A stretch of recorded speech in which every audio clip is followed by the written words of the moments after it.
Radio Raheem with Terence Crawford here in England, Manchester to be exact. I've seen you internationally now more than domestically. Right, man. What you doing with yourself, man? You all over the world. I am chasing the sport of boxing wherever it happens, and you always turn up where it's happening. You know, I remember a time when I was covering Canelo, and he was going to be the #1 fighter in the world. And what happens? Fighters see your success and want to imitate it. They want to understand where the magic is coming from, and come trainer, come to your camp, come to you even for instruction or some kind of help to better their career or fix their problems. Are you having that experience on a regular basis now? Yeah, you know, fighters see another fighter being successful, and they wonder like what is this guy doing be so great? You know, so, you know, we always was open arms to any fighter, you know, not no hater, like we want to hold it all in or anything, you know. Welcome to come and train or get knowledge or, you know, ask questions of any sort of anything, you know, and we always was willing to give out, you know, our advice on things. Now, Amir Khan, obviously, this is a unique situation because you beat him yourself. You beat the opponent he's facing Saturday night. How did that relationship be it is now from having KO'd him? Man, actually, it's crazy. You know, when Bomac told me, he was like, man, I'm thinking of training Amir Khan. I was like, what? I like, when did that come about? He was like, man, they reached. I was like, oh, that's tight. I mean, train him, you know what I mean? He was like, yeah, I'm gonna see how I like it, you know. If he like to work, then, you know, we'll work. So when he came in, you know, everybody was up and was like, man, what up, man, Amir? You know, I think he was kind of surprised, like, because he didn't know what to expect. But we open arms and anybody, you know, hey, what's up, man? How you doing? You know, everything good? So it just became like he liked the vibe, he liked the feeling, and then, you know, he came back. You know, we just got right to it. You guys spar in preparation for this fight? Yeah, we sparred a couple of rounds. You know, I think we sparred twice, you know, so, yeah. I got heated. You tell me what that sparring session was like.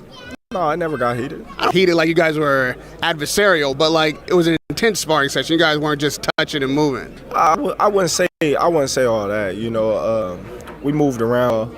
I try to pressure him a little bit. Like, I'll try to imitate, you know, what Brooke could do in certain situations, you know, so I was just there for his work to help him, you know, in this fight, not help myself in that situation. Amir Khan has had a ton of big fights. Mm-hmm. Some went his way, some didn't. He's grabbed for the huge stage at higher weight divisions. Is there anything that having him in camp you can learn from him in his trajectory of his career or even his style? Yeah, you can learn from anybody. You know, I learn from amateurs, you know, so having a guy like Amir Khan and you know, can only help you and improve things you need to improve, like say if somebody that's fast and, you know, with this type of style, and not just, you know, like mentally, you know, y'all pushing each other, you know, when y'all running, when y'all doing the strength and conditioning workouts, you know, y'all right there side by side, you know, because all in all, you know, he's been a world champion and I'm a world champion. We both know what it takes to get to that level of the top of the top. So it's good to have somebody right there next to you, pushing you, you know, to go that extra inch and that extra mile. Now, what I meant career-wise is that we're here for a fight that everybody wished had happened 10 years ago. In the same way that everybody wishes that we could be talking about Spence Crawford at least in 2022. Right. Do you have any concern that maybe 10 years from now we'll be sitting here talking about Crawford Spence when it's later than everybody had hoped? And 10 years, I won't even be in boxing no more. No. So this being the big fight, like they say this fight could define either guy's career after all done individually. How can you have the confidence that you won't end up in that same situation with Spence? Because if it don't happen, then that's out of my control. You know, I can look back at my career and say, look at what I've accomplished, you know, in my career. I can't say the same, you know, for him. He's been at welterweight division his whole career. I moved up, you know, 2 divisions from 135, from 140, then conquered 147, you know. So me personally, I wouldn't say that it did anything to my career but at welterweight. Oh, well, I didn't get that fight at welterweight that I wanted. But all in all, my career has been great. When you guys are in the same room, on camera together, there is a playful respect, and it's definitely the tension that 2 fighters will have, but not spite like these two. It's not like there's some kind of deep-seated hatred or anything. Can you call Errol Spence? And everybody says fighters can make fights, regardless of promoters and networks. Can you two have a one-on-one? I did that. What happened? Listen, you know, for whatever reason, you know, the fight's not happening. It's not happening. But I do believe that he wants to fight, and I've been wanting to fight. But I think the politics behind, you know, closed doors is the reason why the fight never happened. You know, when you got 2 black fighters, when you got us segregating from, oh, you on top rank, we PBC, and this and that and that and this, everybody bringing up all these excuses instead of coming together, we want to tear each other down. You know, it's crazy, you know, as a black race, you know, for us to always want to tear each other down instead of build each other up.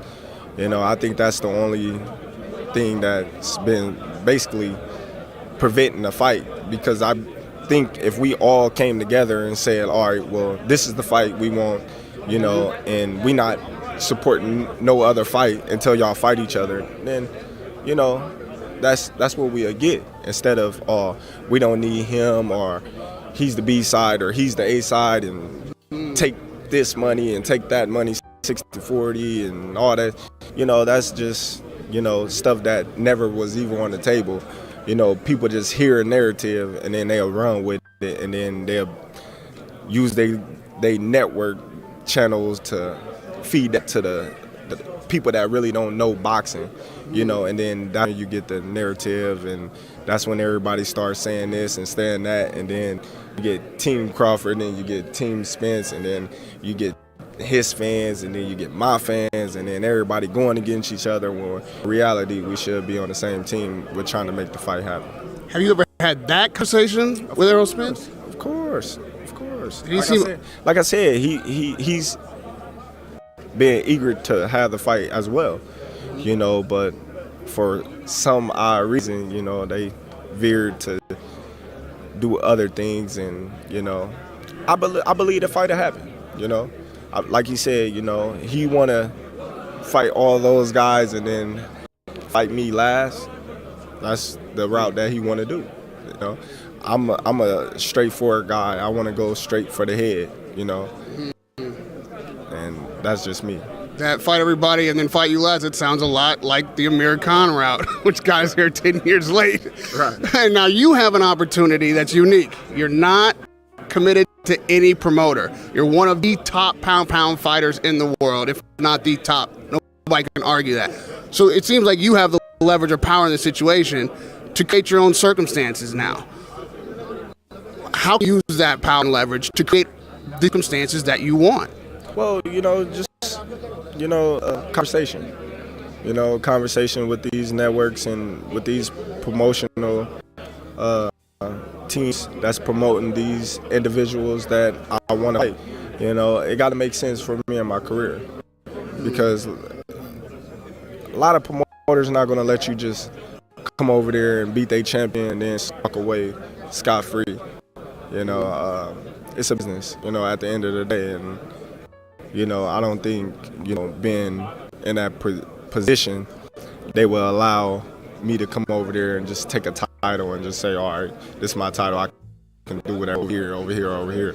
So, you know, it's a business, and we'll see how everything plays out. Well, you're talking like an independent fighter. You're talking like a Canelo type of approach where you don't sign with anybody. Well, anything, you know, anything, you know, independent or or being, with the promotional company.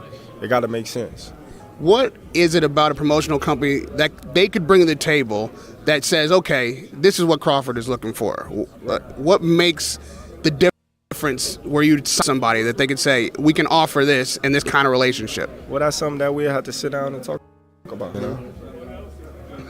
And lastly, we don't know who your next opponent is. I don't know how much that plays into who your next promoter is or not, but we know that Spence is tied up.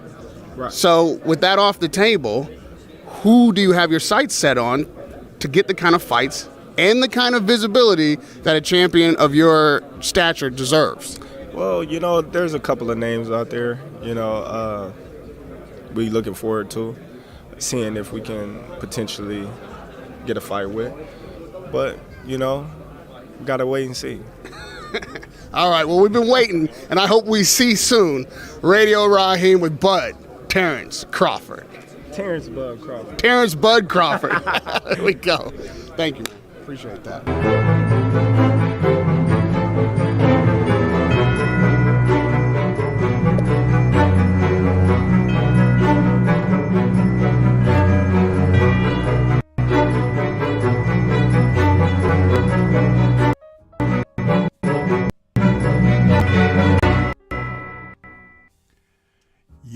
Yo, what's good, YouTube? What's good? It's Stormybman, and I am back, welcoming you to the Friday Night Chop Session with Stormybman.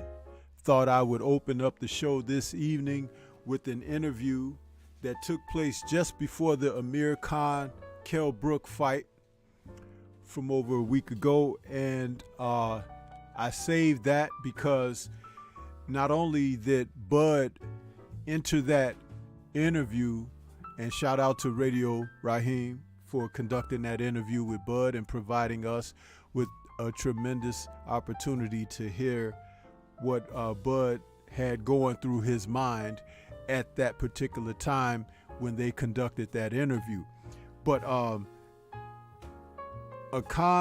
Amir Khan and Kell Brook fight aside, you had a chance to hear a great deal of what Bud spoke about in the fact that the fight between he and Earl Spence have not yet happened and some of the reasons why, as well as talking about black fighters overall in the sport of boxing when they happen to hold a place in the sport of respectability and merit that garners the fans' interest in them coming together.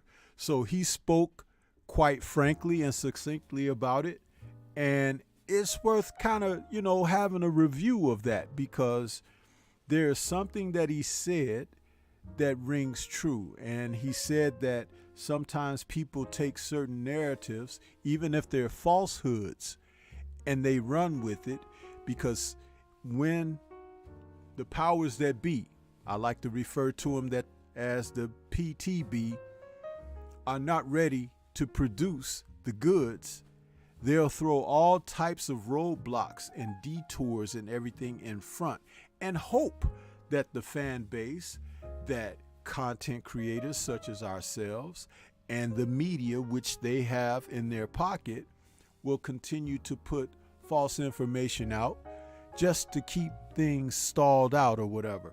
And he mentioned that. And Raheem asked him about being independent. There's strength in independence, but there's also greater strength in unity. And those were the sentiments that were echoed by Crawford. I was able to pick on that quite naturally. Very interesting stuff. Salute to you guys, to this evening's show. It's the Friday Night Chop Session with Stormybman. This is number 144. We're calling it Taylor versus Catterall, the undisputed junior welterweight title, which will be taking place tomorrow night. And ESPN Plus, I believe, will be carrying it as we get a chance to see the undisputed champ, Josh Taylor, taking on his top contending Jack Catterall. They had the weigh-in today, Both men were in each other's face. Catterall tried to grab Taylor by the throat, but it was all for the publicity of the fight and hype for the fight. But you believe that these guys will be ready, and I'll give a breakdown of that before we go off the air this evening. And there will be a post-fight show tomorrow evening as we take in those bouts.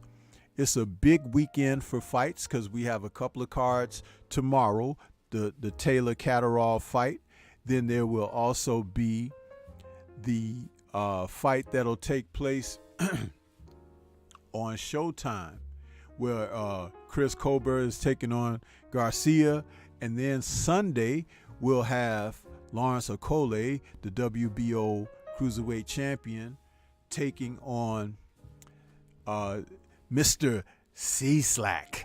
And that's going to be an interesting fight, broadcast on DAZN, because if he's victorious in his WBO title defense, Okolie is talking about moving up to the heavyweight division. So we'll have another long, lean, big right-hand punching fighter at the heavyweight division. So welcome everybody that's out there. I hope you smash that like button for me as you come in. We'd like to get the sub count up. You know, Stormybman is on a personal subscription drive where I would like to see us hit a particular mark. I'm not going to reveal what that mark is at the moment, but just know that we're not far off of it, and I would like to see us trek heavily and faster toward it, because as we reach these certain particular milestones, there are opportunities for things to come along with that will allow Stormy to present even better content to you. But it's all a part of a process that we do this together. You know what I'm saying? So just know that I have you in mind as I do these things. And do you realize we recently went over the 400,000 views mark, which you're talking about, man, that's almost a half a million views. So people are watching the Stormybman channel, but we need more subs, huh? We need the subscribers. And all of this is organic. I have not purchased any subs. I haven't passed any manila envelopes. I haven't sent crews out to break knees and stuff like that. This is all from the mud. So as you guys come on into the building and become members, become subscribers to the channel, you know, get in that shower, wash that mud off of you, and let's walk proudly with your Easter suit on that you came out here in support of Stormybman. Yes, sir. I want to get to the chat and welcome you all for coming in this evening. We had Big Homie Coop out there saying salute Sifu. Back smack the like button, people, and classes in session, so pay attention. Con Shonery's out there saying salutations. Mr. Stormybman, same to you, brother. KG84 channel member says salute Sensei in the chat. Salute to you. Channel member Yave is back saying Stormybman, salute brother. Salute to you. Antonio Hambrick is back saying salute Sensei. Volts UK is out there saying salute Stormybman and the whole chat. Yes, sir. William Old School Arden's there saying salute Stormybman, was in the hospital twice this week with my stomach. He said, but I'm here tonight. Man, what did you do? William, you gotta be careful, bro. You ain't no spring chicken, man. You gotta make sure you be taking care of yourself, brother. I'm glad you're here, though. Glad to see you and hope you're on the mend. Mr. Pac-Man 216 is in the building saying salute, big dog. Salute to you. Let's see who else we got. Whatever man is back. Channel member saying salute Stormybman in the chat. Salute to you, brother. That's me saying ain't nowhere for Bud to go but PBC. Here we go with that. Bruce Goes is in the building saying peace, my brother Stormybman. Peace to you, Bruce Goes.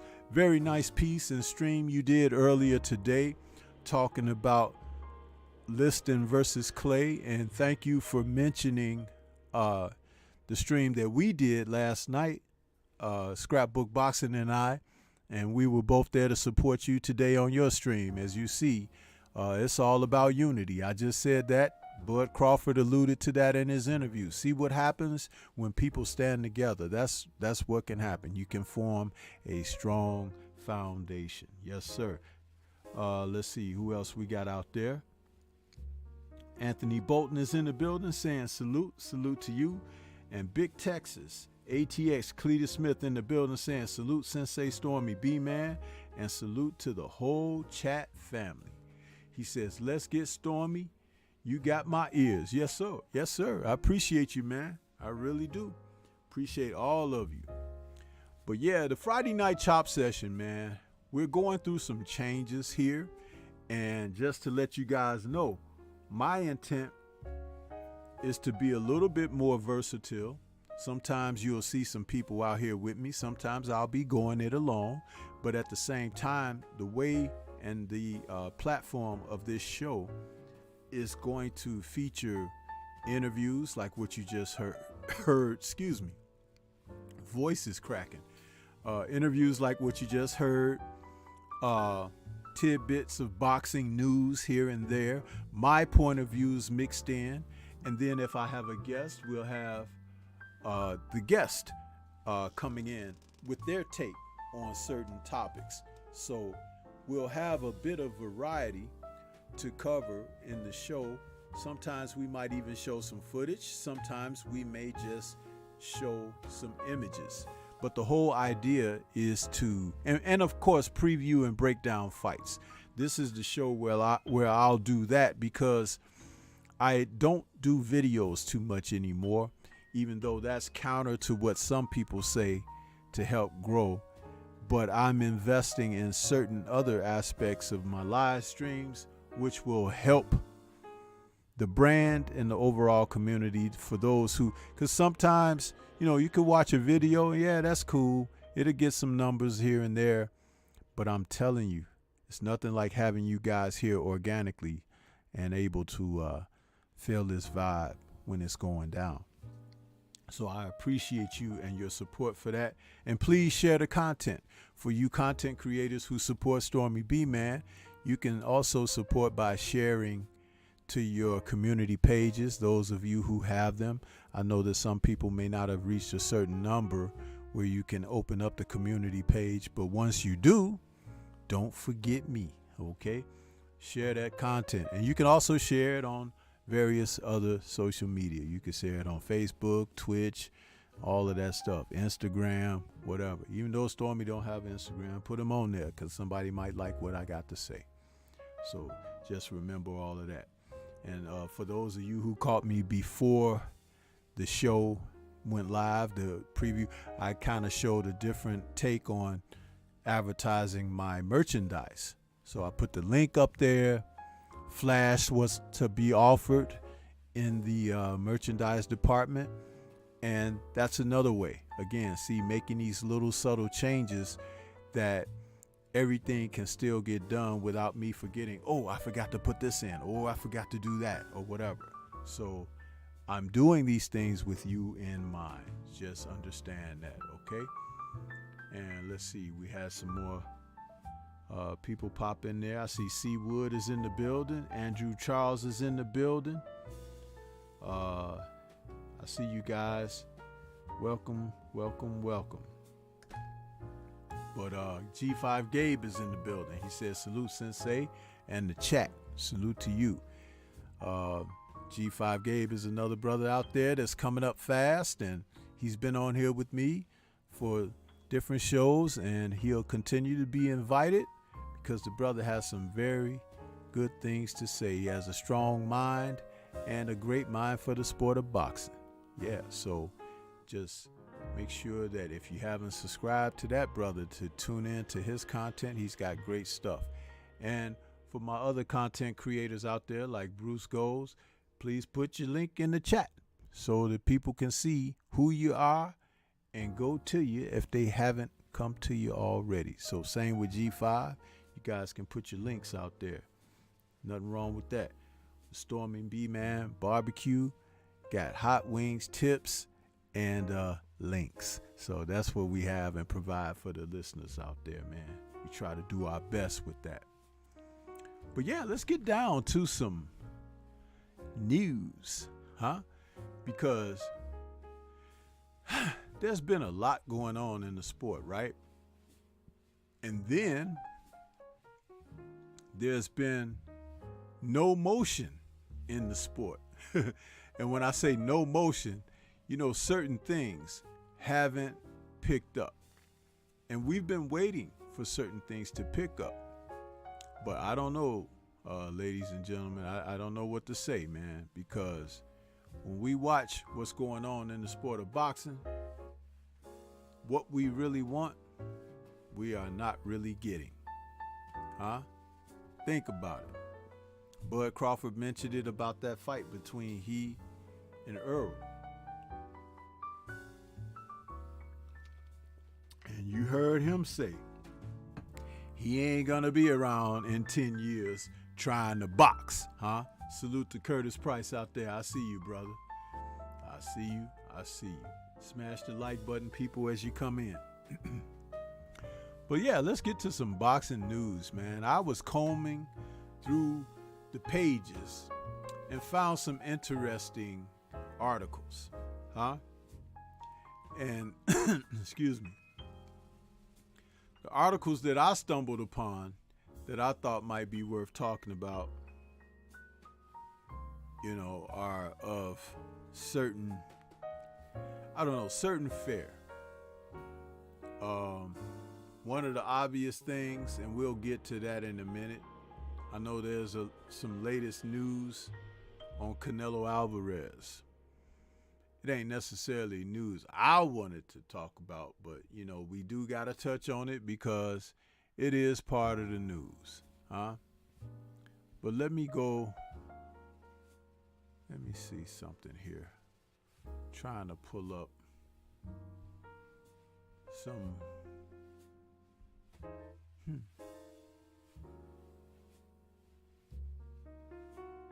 It's funny, the computer, it goes slow when it wants to or whatever. I have to wait for it to catch up to what I'm saying.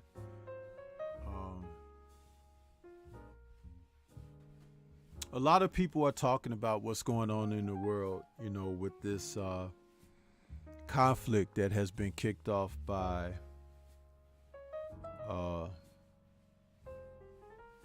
Vladimir Putin and the Russians. Man, I am not going to engage in talking about politics. The only thing I could say is that I hope that this conflict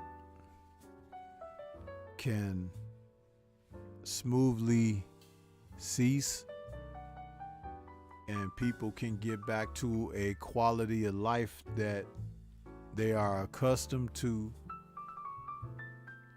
But in my heart, I know that that's not going to be the case. So the only thing I can say is for each and every one of us out there that have an eye to what's happening and everything, that you hold less fortunate in your prayers and that you consider those who are going through in much worse circumstances than you find yourself. Just have some compassion toward people that you don't know, because you never know who's going through just like you could be going through. But I must say this, attached to everything else, there are people in this country here that are going through on an everyday basis and have been going through for over 400 years. And nobody has stepped in to give prayer or hold us up. Now, I'm not going to go into much more detail than what I've said, and what's understood don't need to be explained. Okay? So I will move forward. I can appreciate you all engaging in your comments in the chat, but I don't have much more to offer up than what I said, because there are a certain class of people that have been under attack that look like me and some of you, and have been under attack since we were birthed into this world for generations upon generations. Yeah. Salute to my man Scrapbook Boxing. I see you out there, Scrapbook. I see you out there. Let me see. He says, Stormy, I stepped in to say peace, brother. Have a great show. Speak with you soon. Appreciate that, Scrapbook. And he's saluting everybody else. Yeah. So understand. But yeah, we have professional fighters that this conflict is affecting them as well. So I will choose not to drop those names because that's a very sensitive situation. I only, like I said, have hope that things can find a smooth and peaceful resolution, because everything that we're told isn't always what is. So you have to be careful. You have to be careful. You know what I mean? But yeah, we got plenty of fights this weekend. One of the news stories has come through the pipeline that I'm trying to see if I could get my images correct here. Tyson Fury versus Dillian White. They have signed their contracts for their possible fight, and it's supposed to take place in the UK. Now, that is what it is, huh? It's a situation that a lot of us, we don't really care about Dillian White, and he's made it that way. He's the kind of guy, he's been a character out here over the past few years, and an annoying one too, who has not elected to take opportunities that would have put him in more favorable position. But apparently this fight will take place April 23rd in the UK. Now we know that Tyson Fury had been troubled in the UK when it comes down to his boxing license. And I take it that with time served of not being over there, everything is all okay now. Which, if that be the case, it is what it is. But when it comes down to Dillian White, who was really trying to hold out for a big payday, really trying to hold out for some type of means of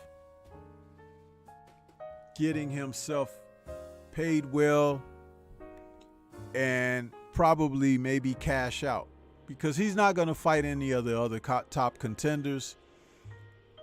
He's been holding fast with this WBC thing. And I remember, it's been almost 2 years ago now, I did a video where I talked about the possibility of, at that time, a fight between Dillian White and Tyson Fury. I had said that that would be a good fight at that time. And I saw it as a crossroads fight because these two men have similar circumstances. Fury hasn't fought anybody in the top 10 outside of Deontay Wilder and Vladimir Klitschko. And you can pretty much space those fights out. White hasn't fought anyone inside the top 10 with the exception of Anthony Joshua. And of course, he was brutally knocked out by Joshua in that fight Now, these two men could cancel each other out because they're actually polar opposites, but the type of opposites that their styles could make for a good fight. I understand that they have faced off in the gyms. I don't know the stories, but I really don't care either, because neither guy happens to be a heavyweight that represents any interest that Stormybman has in heavyweight boxing.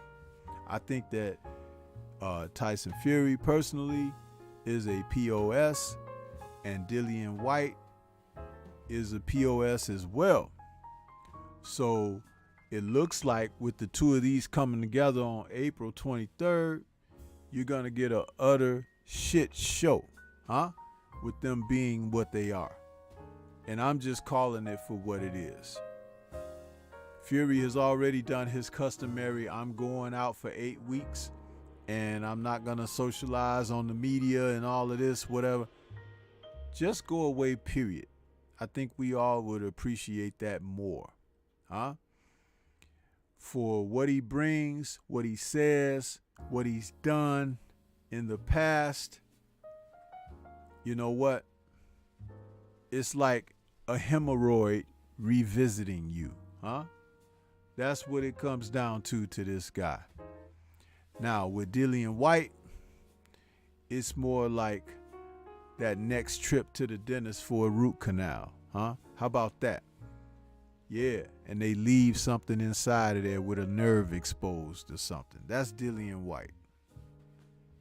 These guys are not to be celebrated. Somebody could say they respect them for what they do. I don't respect them for what they do because they don't have any respect for the sport. Neither guy. And they're terrible. And this might be one of the worst heavyweight championship matches in history. Yeah. Huh? Have you ever seen a heavyweight championship match where nobody roots for a guy? This might be your first. Yeah. That's right, Alex Santos. POS versus POS. It's going to be a shit show. That's what I said. You know what I mean? It with not only the stench, huh? The stench far preceded the match being made. It was the thought of the match that had a stench. The fact that they actually made it, it's like a soggy diaper on a baby that's been on them for a couple of hours, and now the baby trying to take it off and smear everything because it's tired of wearing it, huh? And the parents was neglecting because they was too busy throwing down Coronas or something in the other room, huh? And now you come in the room because you say, what was that smell? And the baby in there, and the diaper's now on the floor, and everything that was in the diaper is spread all over everything in the room, including the baby. Yeah. So you got two of them, twins actually, here in this instance with these two dudes, and that's the kind of boxing match you're getting ready to receive. Huh? Yes. Absolutely.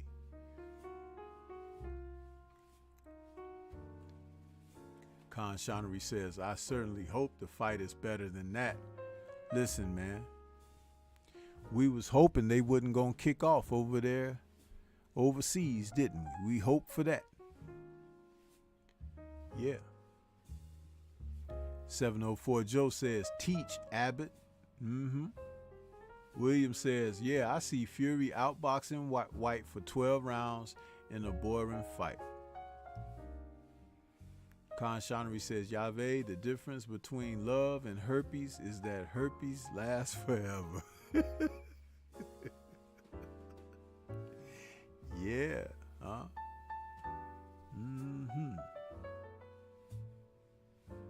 I appreciate you guys making these comments because you're actually helping me, because the stuff that I'm thinking, you're saying, and some of the stuff I'm saying, you're thinking and writing it too. So I think we're in sync here, huh?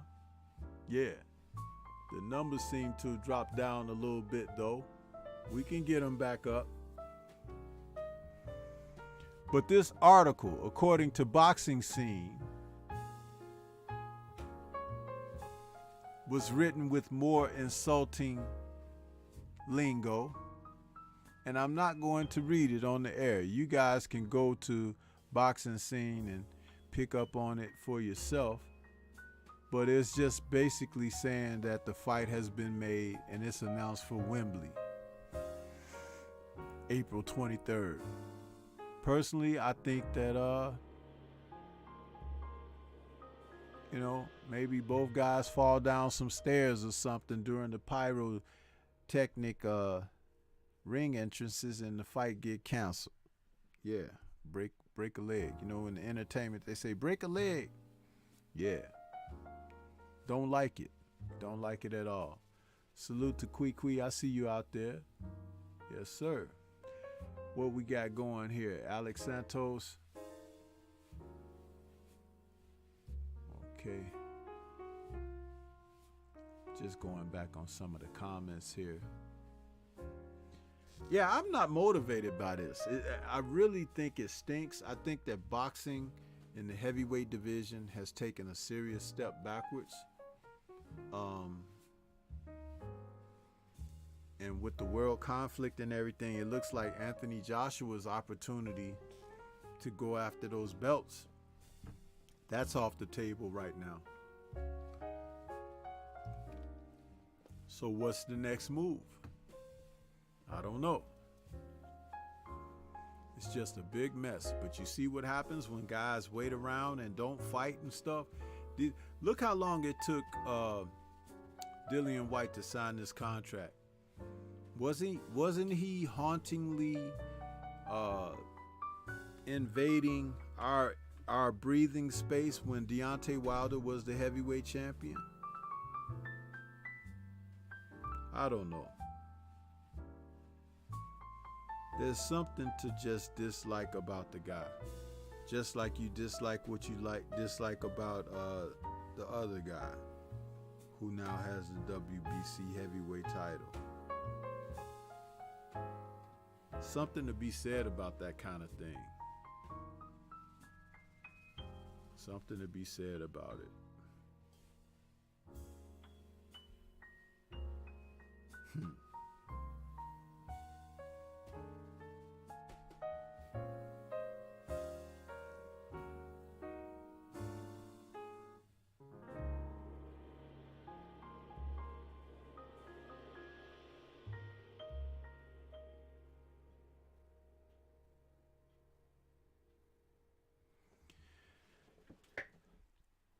I think I'll move forward beyond this because I just really don't like either of these two men. I really don't. I'm biased. Big time. But hey,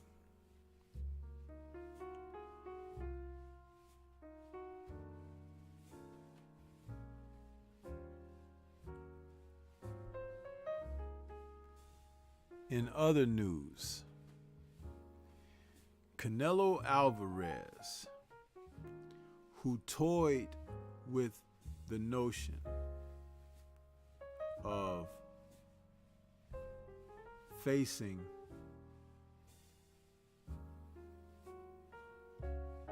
either Jamal Charlo or David Benavidez. Now, news comes forth today that a deal has been finalized. Yeah. That Canelo will now face Dmitry Bivol on the DAZN pay-per-view May 7th. May 7th.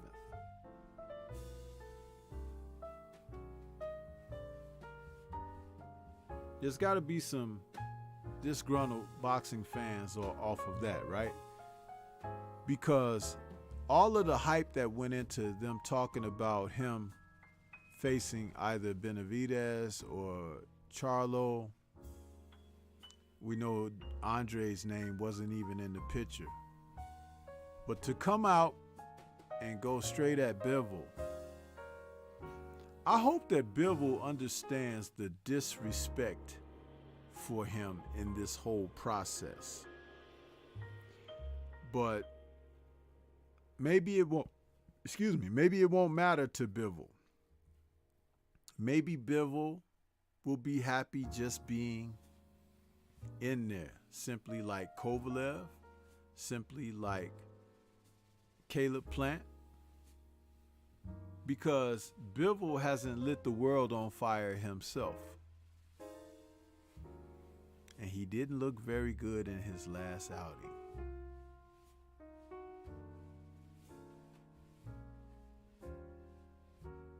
Alex Santos says, damn, where does AJ go from here? Will he possibly wait a year for Usyk? If Usyk is fighting in the war, Usyk might not make it back to boxing.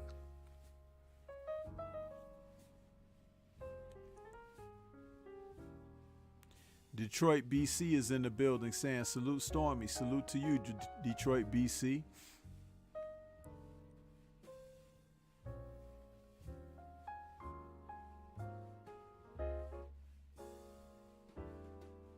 Con Shonery says, yeah, I'd be less than honest if I said I wasn't disappointed in Canelo for taking that Bivol / 40-year-old Triple G deal.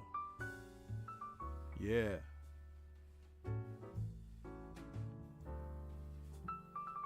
Now see, William is on page with Stormybman. 704 Joe says, so Charlo and Benavidez have to wait till 2023, 2024. No, they should fight each other. All that banter that went back and forth between them, we are tired of seeing these men chit-chat. They talk more than we do, and we got channels, huh?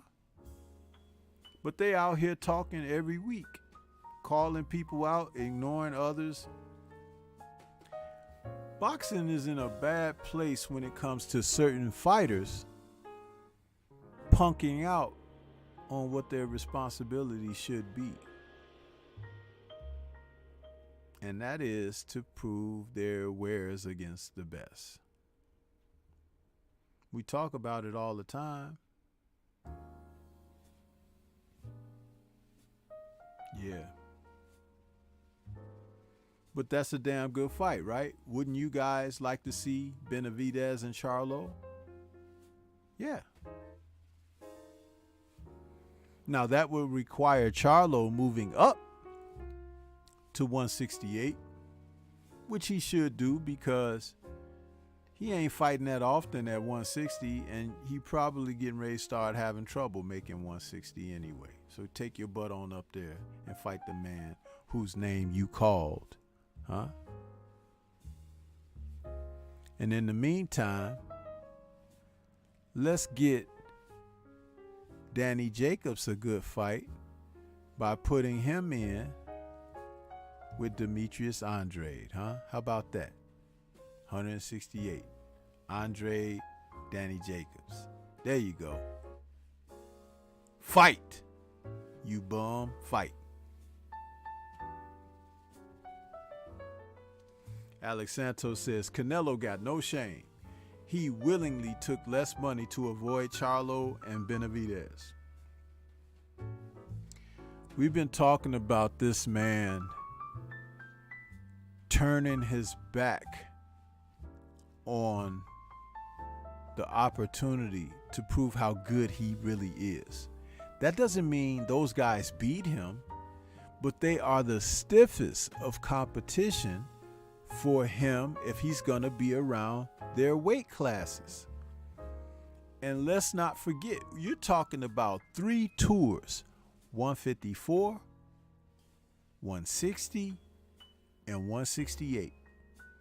He has opted to move away from the Charlos and Andrade at 154 and 160, Benavidez, Charlo, and Andrade at 160 and 168. I can't respect that. Yeah, you can knock out the Liam Smiths and those kind of guys, Callum and all of those dudes, Rocky Fielding. But don't you think the Charlos would do the same thing? Or Andre would do the same thing? Benavidez would do the same thing?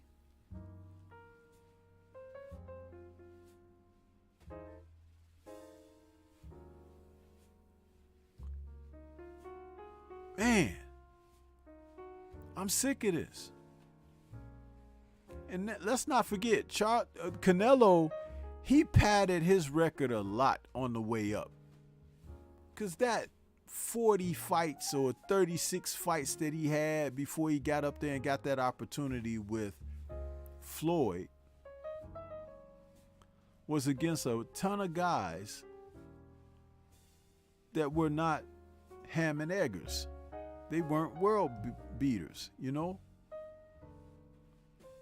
And against the stiffest of competition at 154 and 160, he hasn't looked stellar. He hasn't looked spectacular. Many people thought he lost to Triple G.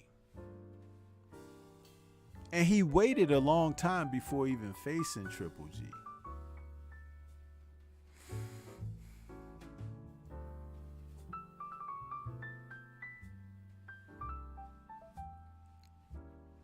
Sometimes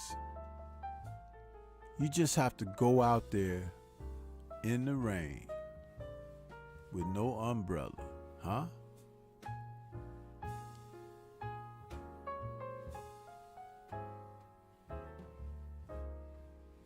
But Canelo has chosen to wear a body condom, huh?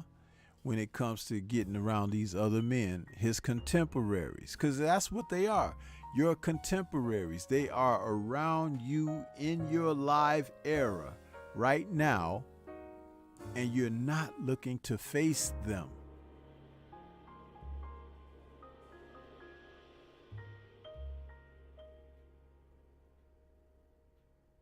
Ridiculous, bro. Why do we have to continue to talk about this?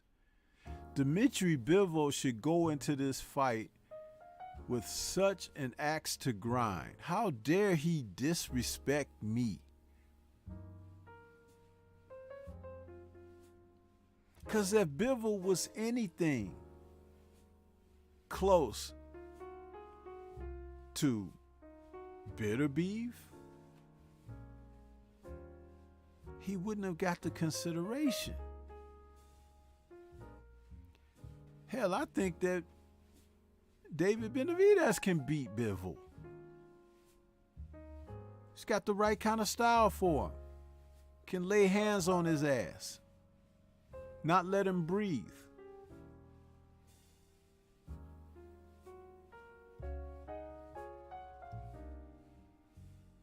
Boxing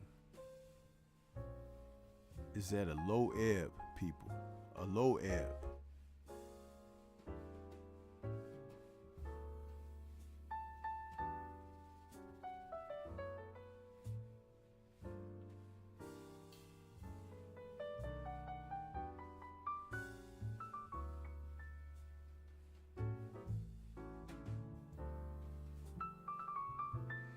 Khan Shanery says, this is nothing but a legacy patter for Canelo.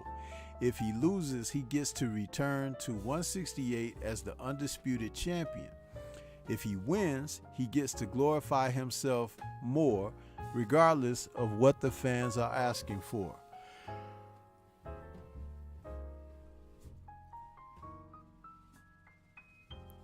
All of these title belts make it easy for a guy to do what Canelo is doing.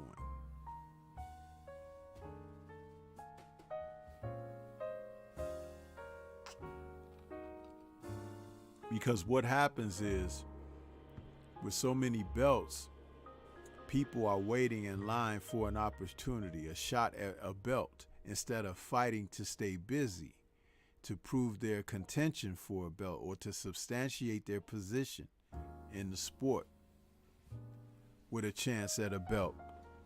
So that is an issue, and it's a strong one. We've got to get rid of that. We've got to get rid of all these belts.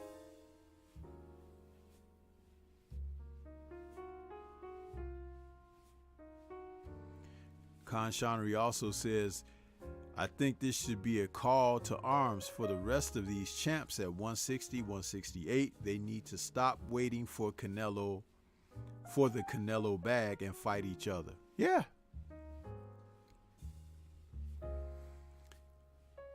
And the fact that the bag that Canelo gets, is that cheating and robbing in boxing or what?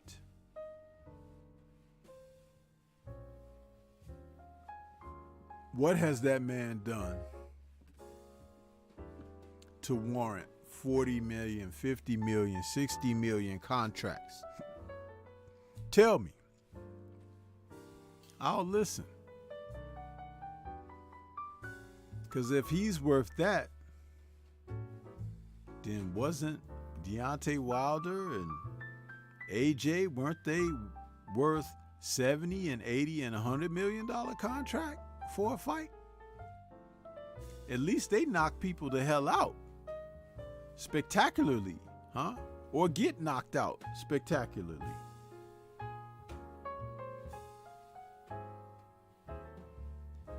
You know, in football practice, they put that red jersey on the quarterback, and that means this the guy you don't hit, right?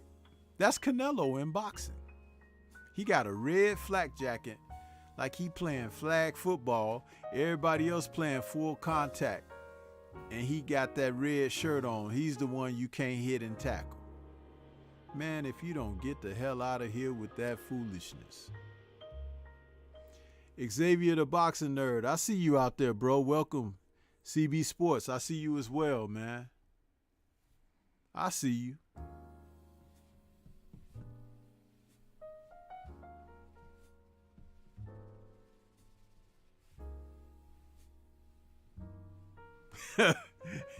Conshonery is on it tonight. He says, yes, agrees, Stormy.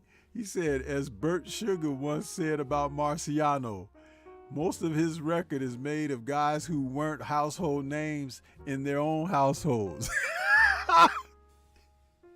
True. And I remember Bert Sugar saying that as well. Absolutely.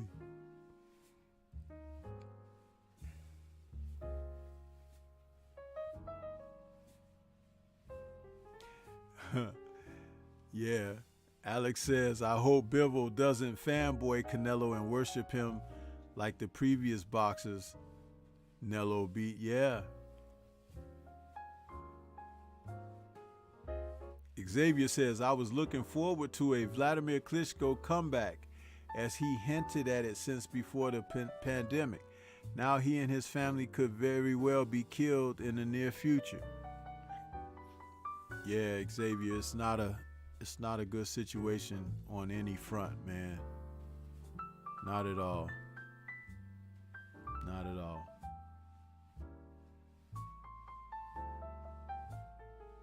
The boxing session is in the building saying salute to my dogs in the chat. Kwee says, yep, agreed. Yeah.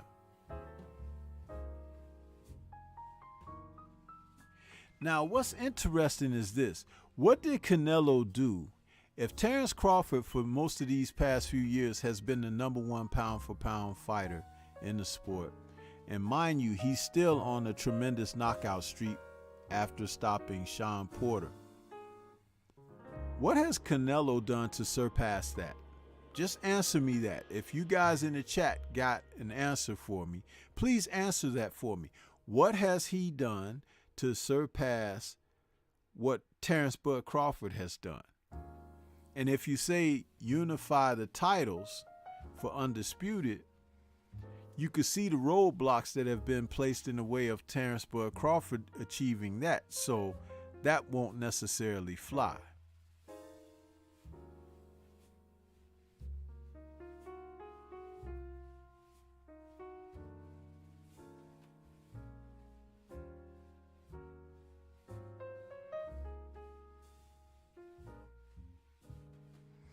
I don't think he's done anything.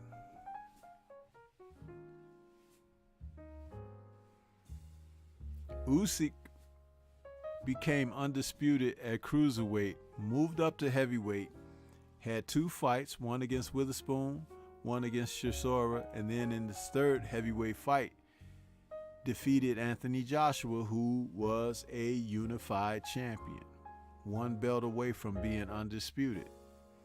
That right there indicates that Usyk's accomplishments were noteworthy.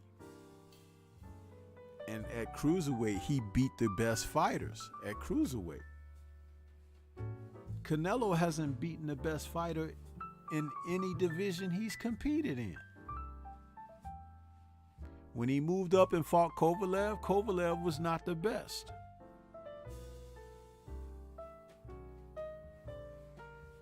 When he defeated Caleb Plant was not the best.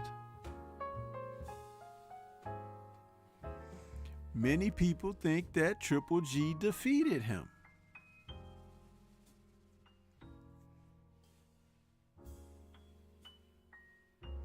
And he moved the hell away from 154 when those 2 young lions, the twins, were operating there and closing the path on him, closing in. He moved the hell away.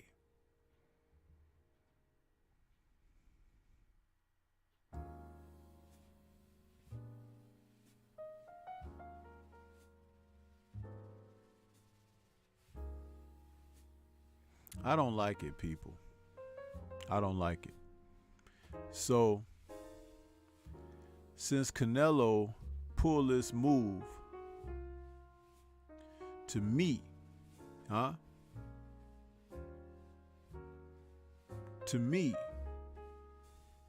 he has earned himself an official coward's jacket.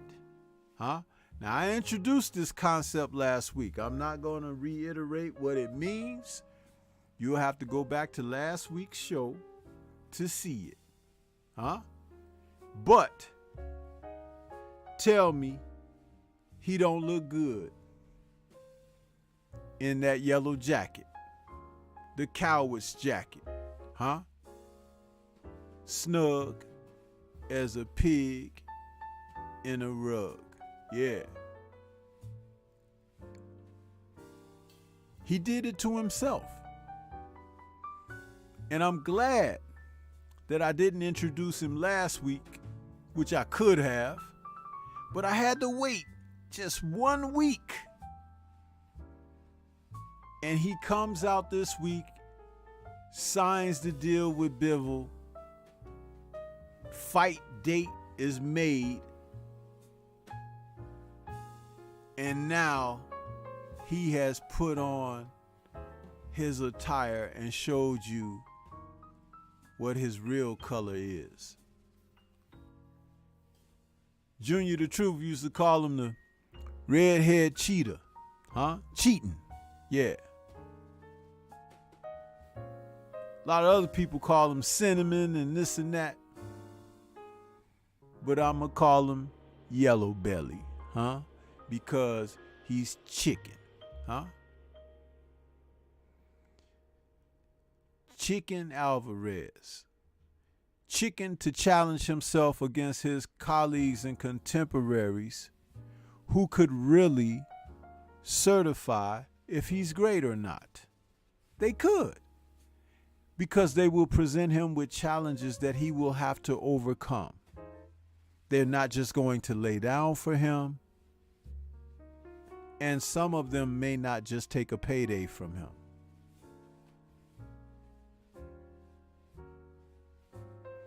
But when you stick your arm near the crocodile's mouth, there's a risk of you getting that arm chopped off.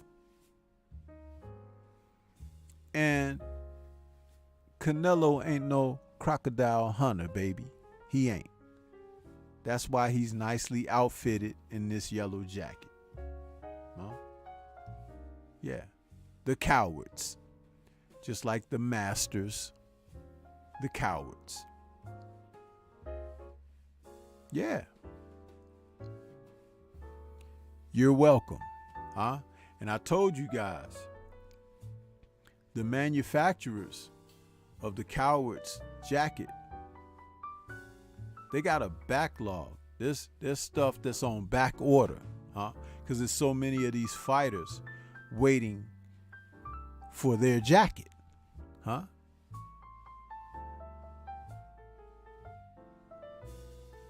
Duck, duck, you, Canelo, are the goose. Yeah. You are.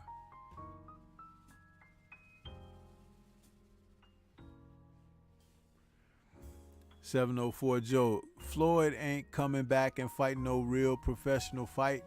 His record of 50-0 is solidified. Nothing he's doing in exhibitions or anything like that is going to tank his retired mark of 50-0. So Floyd could be 60 years old and still having exhibitions against guys. It's not going to count toward him professionally. He knows what he's doing. It's not important. It's not even fun to watch. But if you're dumb enough to pay for him and watch him, why not keep hitting you over the head? Because the old saying is, if somebody lets you bump their head, just bust it open to the white meat, huh? Simple as that. Taquan Savage, I see you out there. Welcome. He says, salute Stormybman. Salute to you. William says, Andre Ward should come out of retirement and beat Canelo. Man, let me tell you something. If there was a chance of that happening, Canelo wouldn't talk the stuff that he talked, nor would Triple G. You know, that's like them dudes who, when they step outside of their community, they be like, walking down the street whistling and stuff. Hey, how you doing?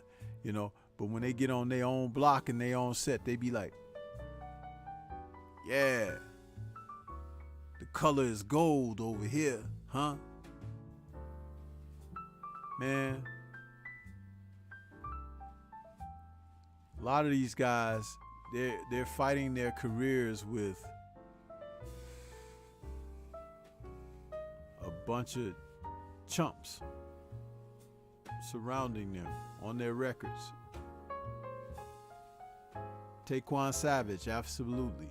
Absolutely 1000%. You are correct.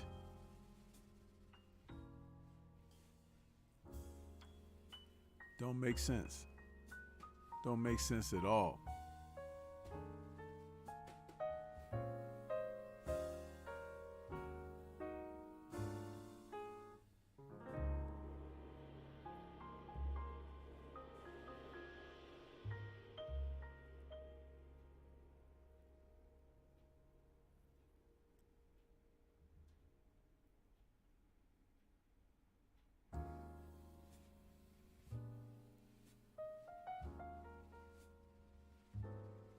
That kid over in the UK, the middleweight, super middleweight, light heavyweight. I think he's a light heavyweight.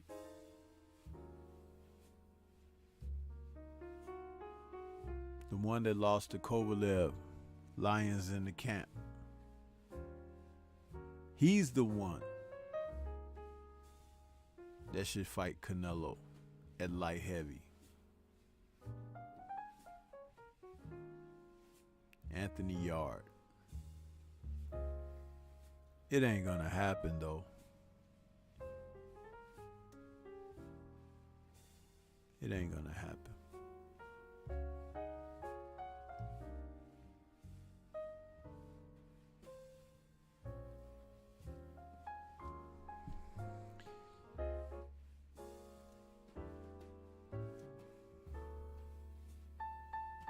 I'll take that down now. That stupid looking image of him in that jacket. It sure fits his ass though, doesn't it?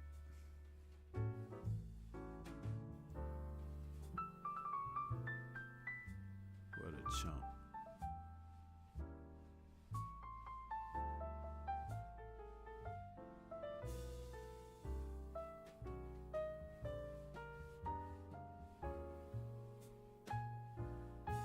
So let's talk about the fight for tomorrow. This fight between Josh Taylor and Jack Catterall.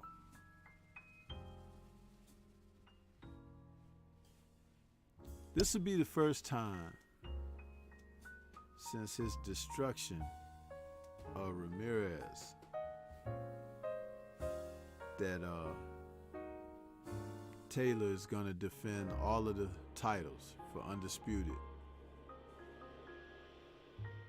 I give him a lot of respect for doing this because once you've become undisputed and then you defend your undisputed title against someone, that puts you in a certain class, because with the first title defense under your belt, you can actually say you were the man. You can become the man, but when you defended it all, you are the man, you know?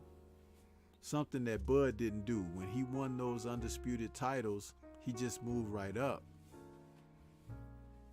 But to defend them puts you in a different place of consideration. Taylor can fight people, and he's a strong man at the weight. He's a big guy at the weight. And if he were to move up to welterweight, what would be great is for him to wait for Undisputed to get settled, if it's going to get settled, only under this contingency. If it's going to get settled, Ugas and Spence fight, then the winner fights Bud. There you go. That can happen before the end of the year. And since Taylor is defending his title, you could say by 2023, Undisputed 140-pounder can fight the undisputed 147-pounder. Now you got a super fight. How about that, people? How about that? That's good cooking. That's good cooking. But I don't think he should just move up and fight Bud, or move up and fight only Earl, or move up and fight only Ugas. If Ugas becomes victorious over Spence, you have to have something more. Undisputed against undisputed. 2 weight classes going for it all. That's a hell of a fight.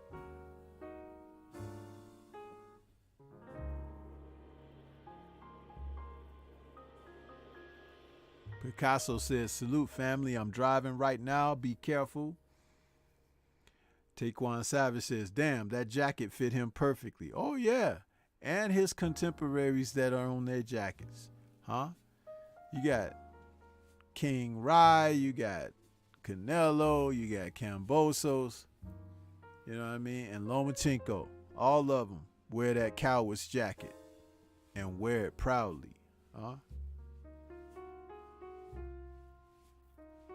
Khan says, I don't think it's going to be a walk in the park for Taylor. He says, Taylor called out Tank. That's the fight I've been wanting. Yeah, but will the Mayweather camp and management team take the training wheels off of Tank?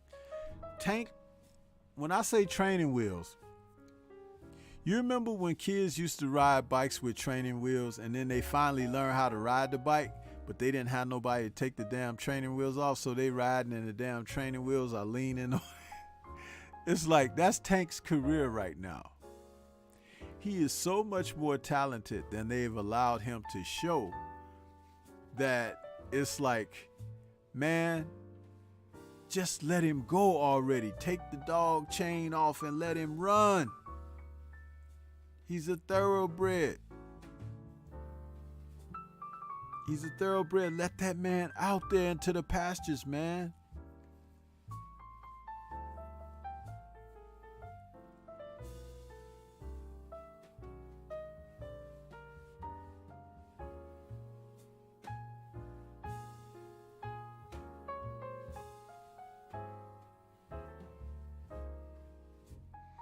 88 Sports Talk. I see you, bro.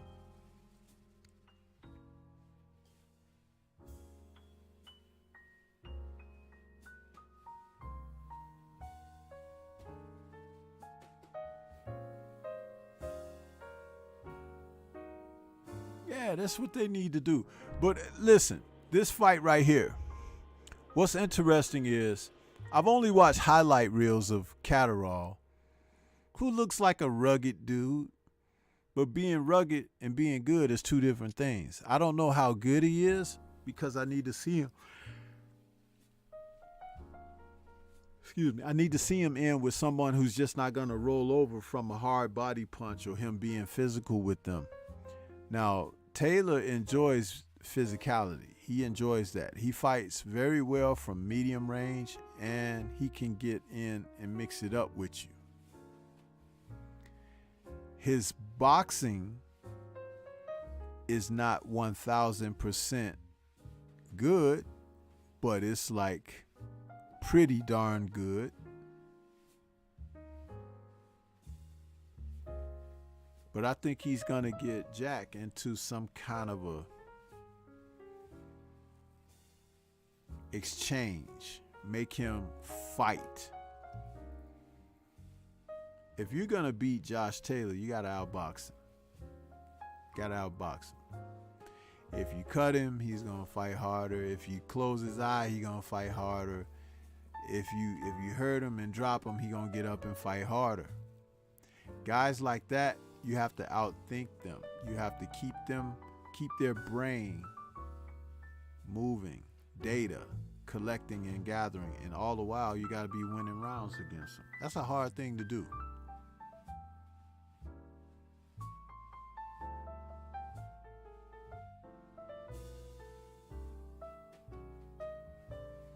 Khan Shanri says, Catterall can box, but I don't think he's much of a puncher, seeing as his KO average is 50%. His record is 26-0 with 13 knockouts.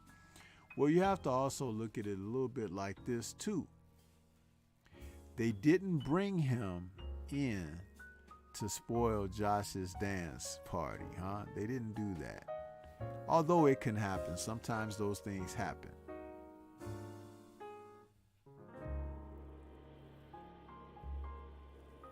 Salute to Laws D, Punch Out TV. He says, Stormy, Jack is no pushover.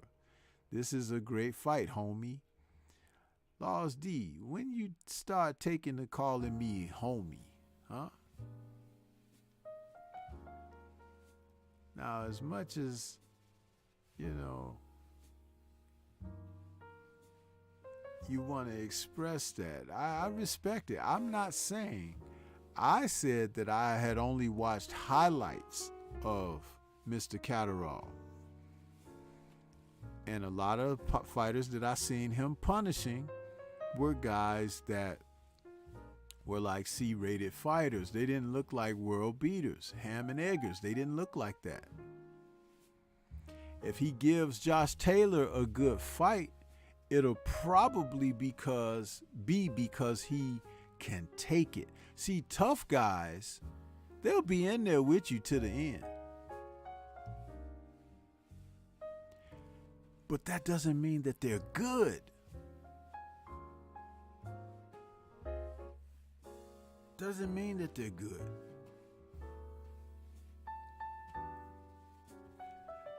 No, Laws, I'm just saying, it's like this guy, if he provides a tough fight, that's good. But didn't the other guy during the tournament was supposed to provide him with a tough fight? That guy that lost to Zepeda in the fight with all those knockdowns. I can't think of his name right now. What's the guy's name? Fought very well against Taylor in the tournament, but Taylor got to him.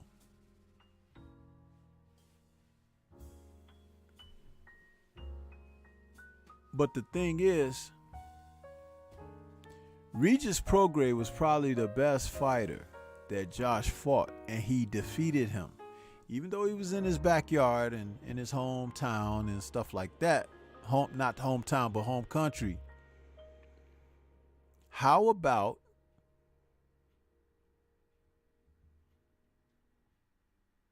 if they fight a rematch and we find out on neutral ground if Regis can improve upon his first performance?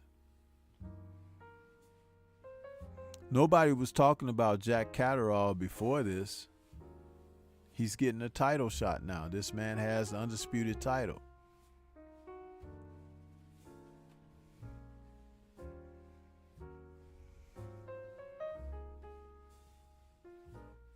Taylor gonna beat this dude up, man, I think.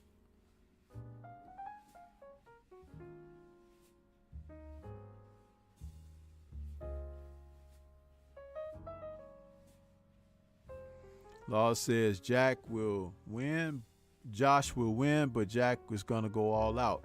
Hey man, that's what we want, Laws D. Dude, listen.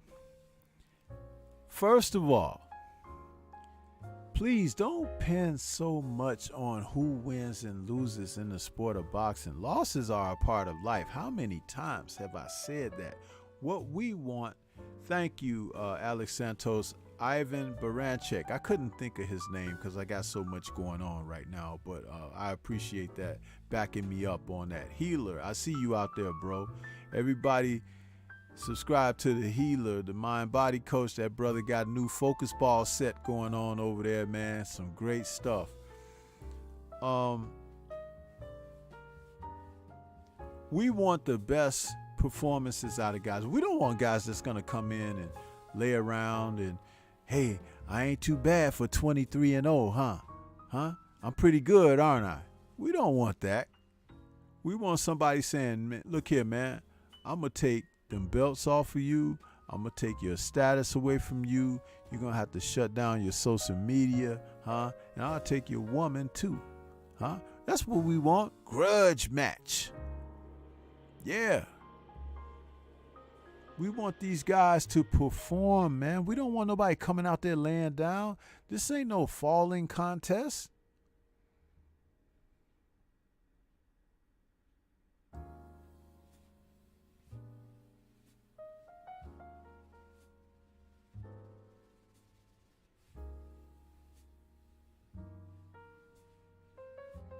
Healer says, I'm about to take a fight, but it looks like it's kickboxing. Was hoping for a boxing match. Haven't been training kicks.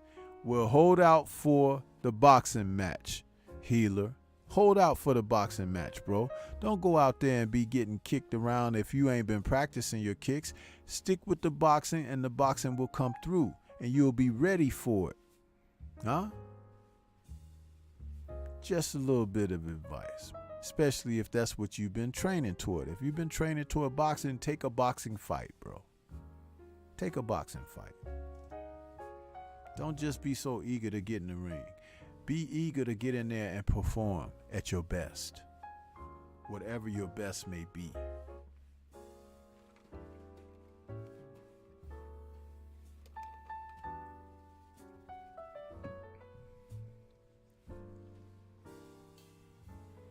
Yeah, Ivan Baranchek was a tough fight for Taylor, and I think that this fight may be similar to that. And if that be the case, Josh wins because he came through a tournament of fighters where he basically saw the necessary styles at the top of the division to challenge what he needed to go. That Ramirez fight, that wasn't a cakewalk either. And he beat the crap out of Ramirez. A lot of people thought that Ramirez had a real solid chance going in. And Josh Taylor kicked his behind. We haven't even heard from Ramirez since then.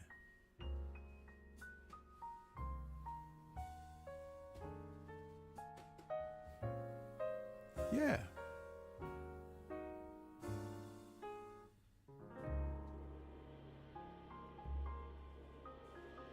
Yeah, Laws, I hope it is a great fight because I intend on watching it myself.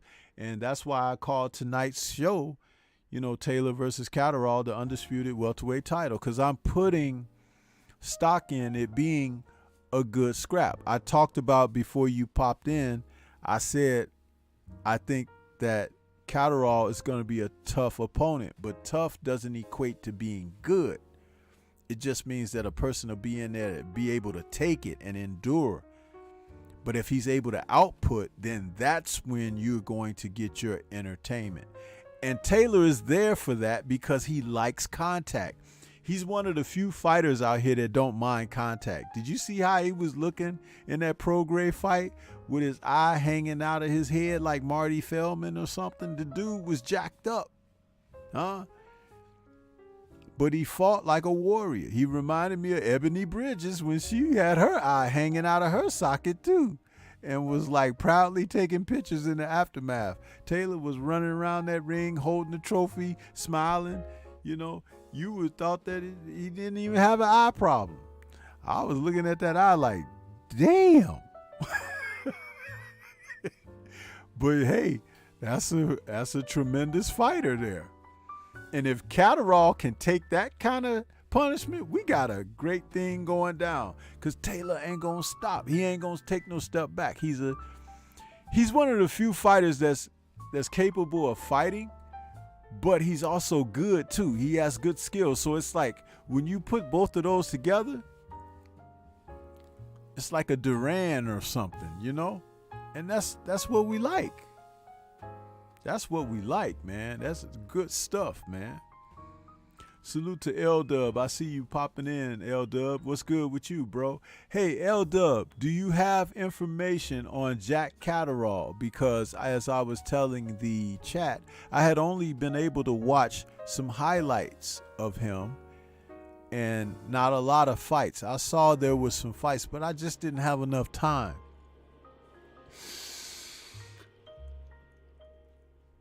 So I was just wondering if you had the drop on Catterall, because if you do, you can share in the chat what we can expect out of him. Lost D seems to believe he's really, really good, and he's going to really make a fight of it with Taylor. And if that's the case, we in for a great scrap.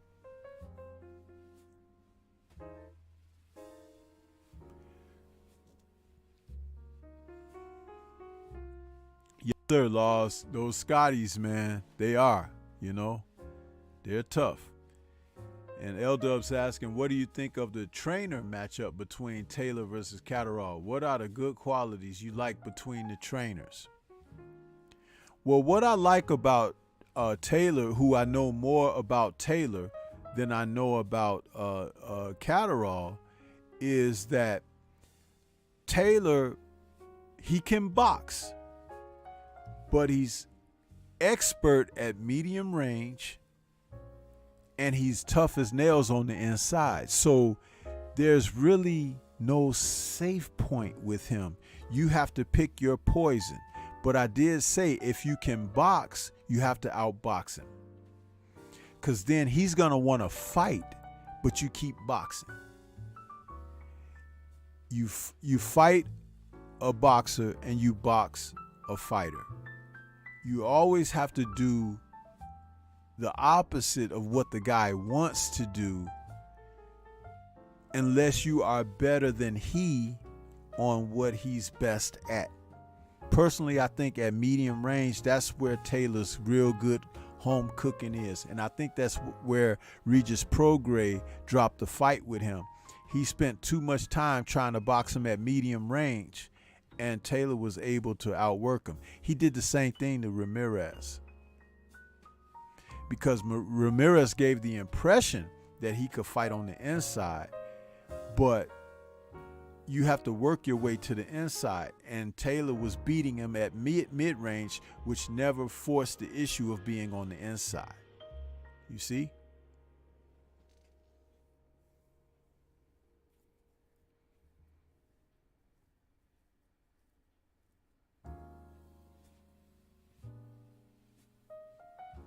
Yeah, 88 says, I just seen his highlights. Taylor, he likes to apply pressure. Taylor will counter him and drop him like he did Ramirez. L-Dub saying, Jack Catterall is a patient southpaw boxer, fights at his own pace, but usually stays in one gear. He has a good left hand.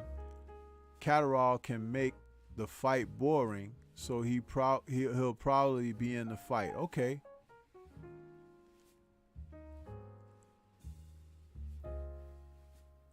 Yeah, see, that means that Taylor is probably going to attack from mid-range and confuse him. He can make it seem like he wants to get on the inside and raise hell, but just want to languish in the mid-range and keep him jacked up. We saw J-Rock do that to Jarrett Hurd. He mastered Jarrett Hurd in medium range. That's where he beat the crap out of Jarrett Hurd. And Jarrett Hurd, who's not really a jabbing fighter, right? He don't use the jab a lot. Remember all that shoulder rolling and Philly shelling and catching those shots? It's because he allowed J-Rock inside the distance of the jab, and J-Rock made all that home cooking on him. If Catterall does that and can't keep Taylor at a respectable range with the jab, he's going to run into some tremendous problems and get banged up, as they like to say.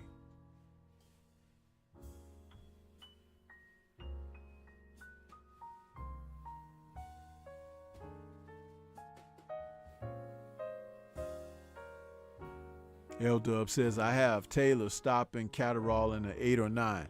That's kind of along the lines of what I was thinking too, L-Dub, but I hadn't got a chance to say that yet.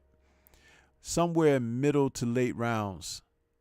I don't think it's going a distance. It'll probably end before the 11th or the end of the 10th. But because you have to understand, Josh can turn it up. L-Dub just indicated that Catterall is kind of a guy that fights at a certain kind of pace. When you take a guy out of that comfort zone, it becomes sink or swim.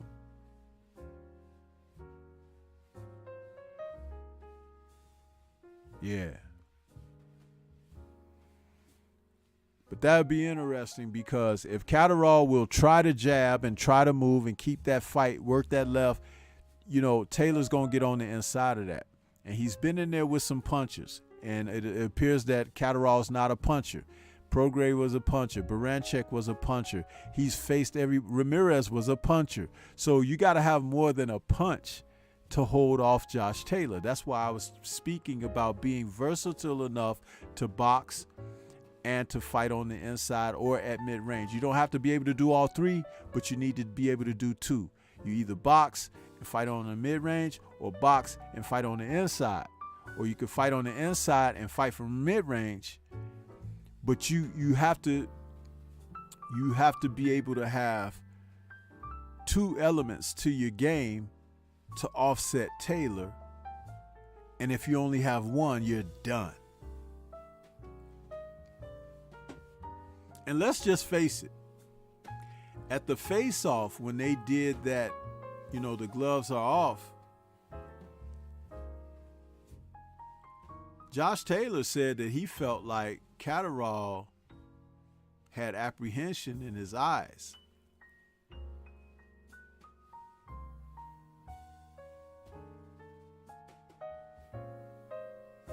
We don't know.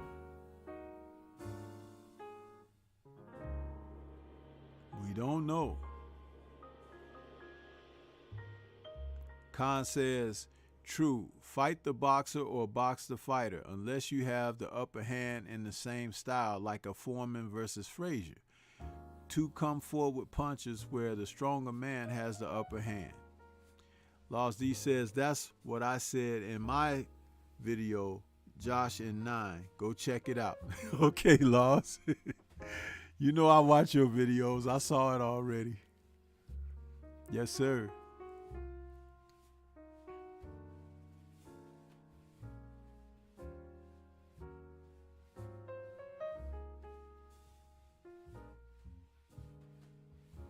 I appreciate you guys. You guys that came in recently, if you didn't smash my like button, please smash the like button so we can tweak those algorithms. Stormy want to have some some good stuff going on. Okay, L Dub, I got you.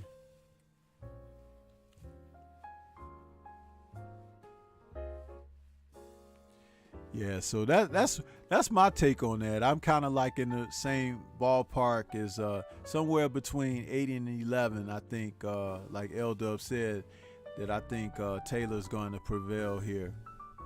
It's going to be a good defense of his undisputed title, and then there'll be a lot of talk about what's next. And like I said, he would be remiss not to consider waiting for the welterweights to iron out Undisputed. If Undisputed happens, 2023 could be him against the undisputed welterweight champ, and that's a heck of a super fight. A heck of a super fight.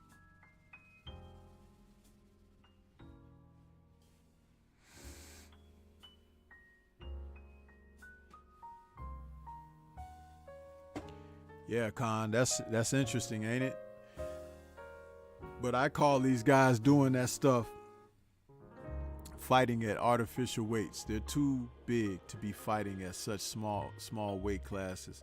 But that's the opportunity to get more championship opportunities in. But man, at the end of the day, if you're too big for a weight, you're too big for a weight. You know, you fight, you know. But we see so many guys doing that now. I remember when Oscar De La Hoya was fighting at 130, man. That was like too light for him. But he had that big left hook, and he hurt a lot of guys. Then he went to the 135. He looked a little bit stronger and better. But when he went to 140, that's when Oscar really looked good. And then he went to 147, which I thought was a little bit big for him. But he grew into it, you know. But, yeah.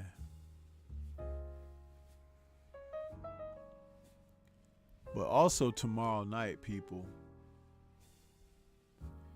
you got Chris Colbert taking on Garcia tomorrow. I think that Garcia is a substitute opponent. There was supposed to be someone else. Forget the guy's name. You guys might know, but because Stormy has some. Yeah, it's been a rough February for me. I want you guys to know that. I didn't put this information out there, but I'll share something with you guys. I had a real tough health problem at the beginning of the month, and you know, by the grace of God, I'm still here with you guys. But I just want you to know, and I've always just tried to push through and do what I can. And I don't want sympathy and all of that. I'm just being honest with you. And what I have managed to do is try to produce content. Just like coming out of this past weekend, I did 6 shows over 3 days. You know, Friday, Saturday, and Sunday, and Monday, 4 days. I did 6 shows.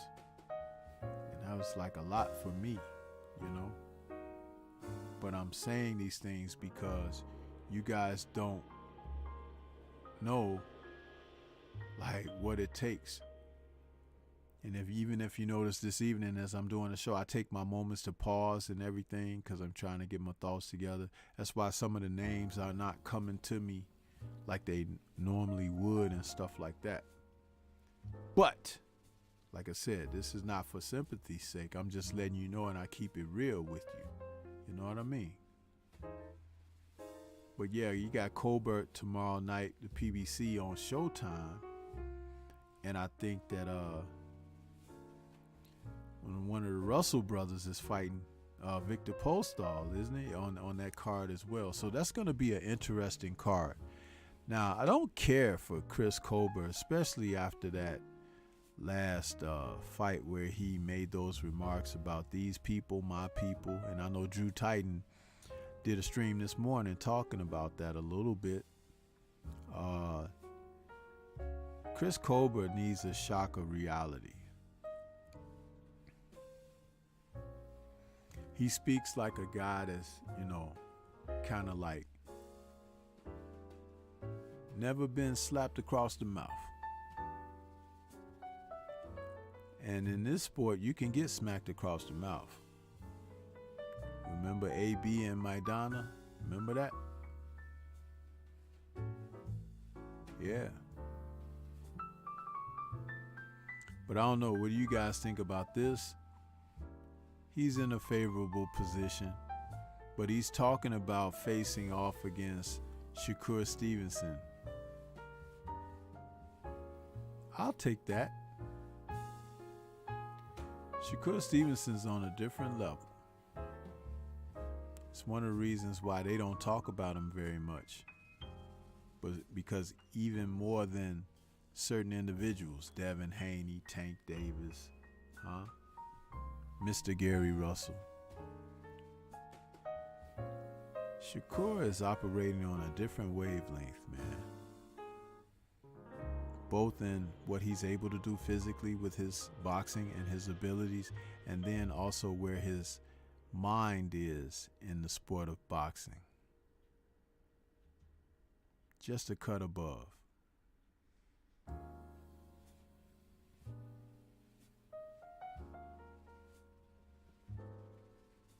Yes, sir. I appreciate you guys.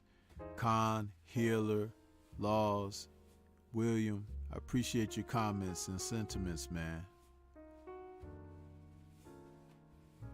Appreciate that. Yeah, Khan Shonery, that fight, that show we did last night on Liston versus Clay, I loved it, man. And then turned around and heard Bruce Goes doing a stream on it today too, and I was glad to hear that. That's great stuff. I don't take it like, oh, they trying to do a show like we did. No, I was listening. I was enjoying it too, writing in his chat. So that's what we do, man. You know. And that was the premiere episode of my show, Turning the Page in Boxing History. That's a new show for me. If you guys watched it from the beginning, you would have checked out. I had a little jazz playing and stuff like that, because that's my thing, you know. And there will be more of those shows. That show won't be like every week, though. Maybe a couple times a month, because I'll use the opportunity to do anniversary content, like anniversary of a fight. That fight last night, 58-year anniversary. How about that? Not bad. There were other fights in the month of Feb that I could have done, like the Tyson Douglas. Could have did Barrera and Estrada, Barrera and Morales, or Spinks and Ali. You know, those were all February fights. But the idea is to bring that content to you and revisit it, or even if it was something that just happened last year. It's the first year anniversary of a fight that took place in the same month, that, you know, but that's what we'll be doing. And when I say we, Scrapbook will help me out sometimes, or you might even see a different personality on there, or it'll be just me by myself. But the idea is to turn the pages in the history of boxing. You know, keep it live and thriving. Yeah. So, Picasso says, facts. 704 Joe says, Chris Colbert even disrespected Brooklyn, his own city, on his own people. Yeah, man, that kid is, listen, for some people, it might sound, you know, especially if you don't know of me, it's like, oh, Stormy don't like the young dudes. No, man. There are young dudes. You just heard me give compliment to Shakur Stevenson. He's operating on a different level. People like this Chris Colbert guy, somebody really need to sit. He reminds me of guys that I had to kick out of the gym. You know what I mean? Or kick out of whatever. Because it's like, you can't tell knuckleheads nothing. They have to experience it live and sometimes go through it before they learn the lesson. And then sometimes they don't even just learn the lesson, because the old saying is God takes care of babies and fools. And there's no fool like an old fool.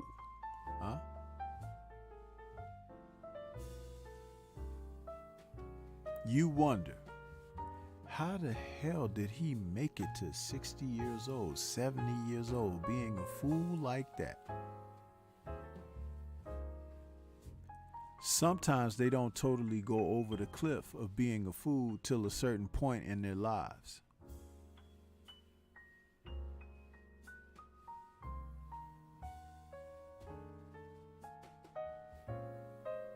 Yeah, that's what happens.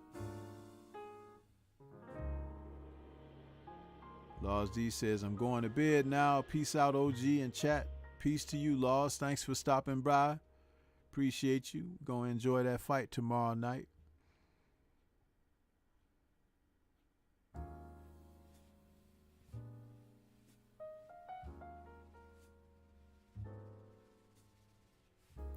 Kanye says he's still a kid. I love that chutzpah. If he wants to try Shakur. It's one thing to trying to be confident and, project. But dude, you never, ever, ever want to project ignorance under no circumstances. Ignorance, buffoonery, stupidity, those are not the things to project. And we have more than a few and plenty people out here who've got it all mixed up because no one ever bothered to tell them what's right. So they adopt the wrong values and principles. The sensei is in the correction business, huh? Will correct you. Not try to embarrass you. You embarrass yourself. Wouldn't you want to know better in order to do better, in order to be better? It's ignorant to not want to accept improvement, to graduate to another level in life.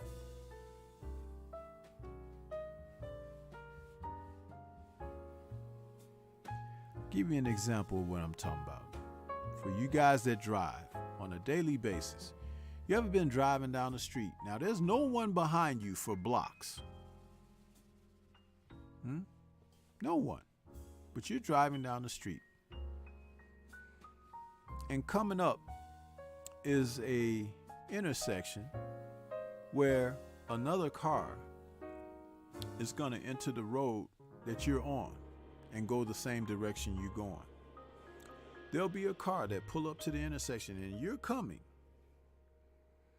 And at the last possible second, just enough, close enough where you would have to put your brakes on, that car jumps in front of you. Now they could have let you go past and then merged in with no rush or fuss because there's no one behind you, like I said, for blocks. That's a fool. That's a fool. Why?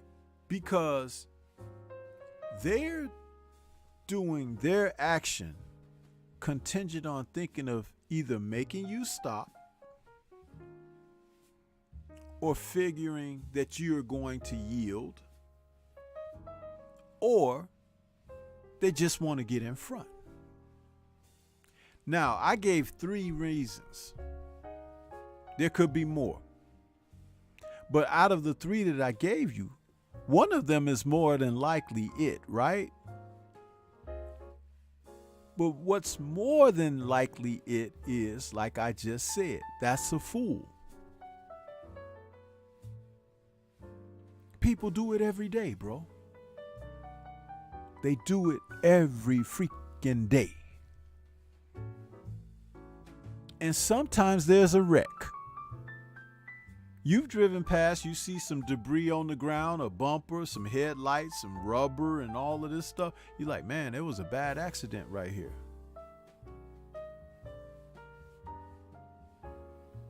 One of those fools participated. And sometimes when you have 2 fools, you get the accident right away.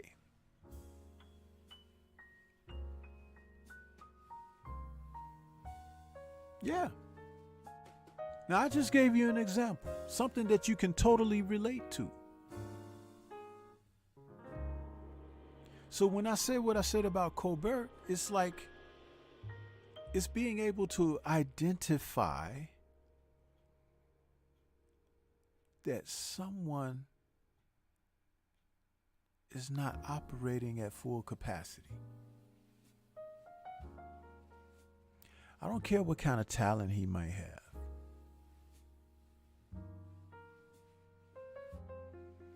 The character can spoil what's in store for the talent. Yeah, poor decisions. Just like pulling out in front of a car in that traffic situation, like I said, boom, it could be all over for you or the person that you caused the accident for, out of ignorance, out of foolishness, irresponsibility, not thinking, whatever you want to call it. It aligns.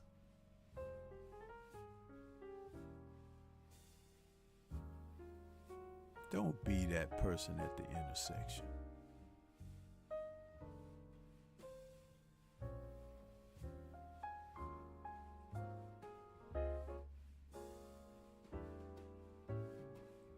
William says, yeah, I'm gonna lay down, Stormybman. My stomach acting up. Salute Stormy in the chat. Another great show. Thank you for that, William. This show is just about over because I usually wrap it up at 10 anyway.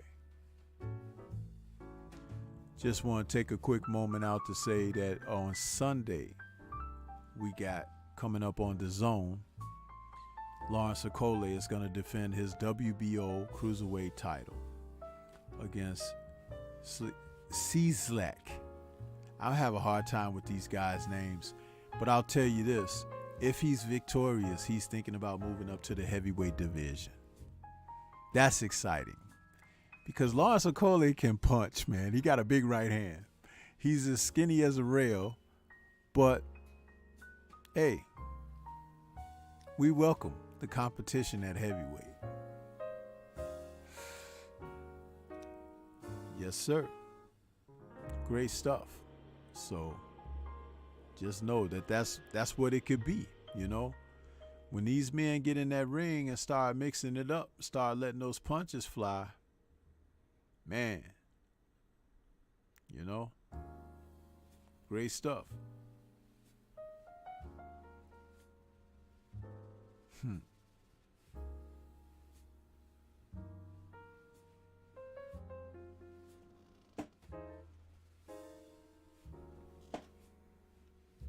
But man, this has been a great Friday night chop session. I'm glad for those of you that hung in there with me. I got 52 thumbs up. That's kind of more than I thought I was going to end up with.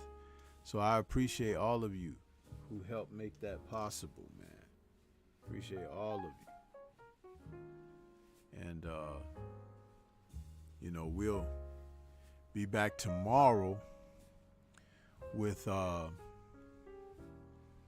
post-fight show. After those two cards wrap up, Stormy will be back to talk about the fights with you. And I hope that you return to catch me on that. Yeah. Let's see here. Do you guys know that my live stream, what do you call it? My server, just a couple minutes into the show, it said it crashed. But during the interview that Radio Raheem and Bud Crawford was finishing up, but the show just kept going, so I kept going. But it read to me, oh, your streaming device has crashed. I'm like, what?